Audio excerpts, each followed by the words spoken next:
French utopian socialism sure can be confusing. Perhaps we should quickly review its main ideas and people. Socialism began in France after 1815, despite the fact that France lagged far behind Britain in developing industry. French socialist thinkers were aware that the political revolution in France, the rise of laissez-faire, and the emergence of British industry were changing society. This disturbed them.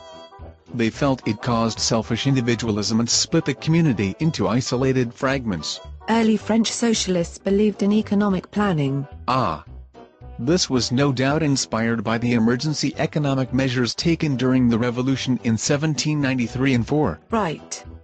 They argued the government should organize the economy and not depend on destructive competition to do the job. They also shared an intense desire to help the poor, and preached that rich and poor should be more equal economically. Finally, they believed that private property should be strictly regulated, or abolished and replaced by state or community ownership.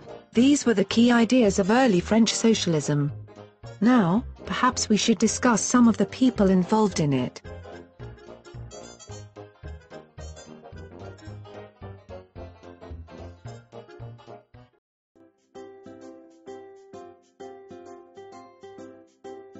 One of the most influential early socialist thinkers was Henry de Saint-Simon. He said the key to progress was proper social organization. This required the parasites to give way, once and for all, to the doers. The doers would carefully plan the economy and guide it forward. Saint-Simon also stressed that every social institution should have improving the conditions of the poor as its main goal. After 1830, the socialist critique of capitalism became much sharper. Take for instance the ideas of Charles Fourier. Yes, he was quite radical for his day. He had a rather tenuous hold on reality and envisaged a socialist utopia of precise, self-sufficient communities. Each community was to have 1,620 people. Why that number? Who knows? You also have to wonder what would happen in each community as people were born and died. The whole thing is not at all practical.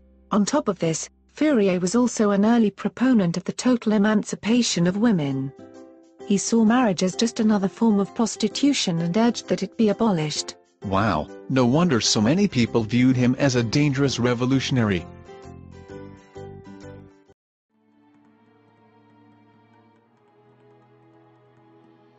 Louis Blanc was a journalist who focused more on practical improvements. He wrote a work titled Organization of Work in 1839.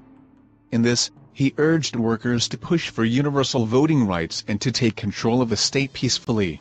He believed the state should set up government-backed workshops and factories to guarantee full employment. To him, the right to work had become as sacred as any other right. Finally, we have Pierre-Joseph Proudhon. He wrote a pamphlet called What is Property in 1840. To answer his own question, Proudhon said property is nothing but theft. What he meant by this was that property was profit that was stolen from the worker, who was the source of all wealth. Unlike most socialists, he feared the power of the state. Many considered him an anarchist.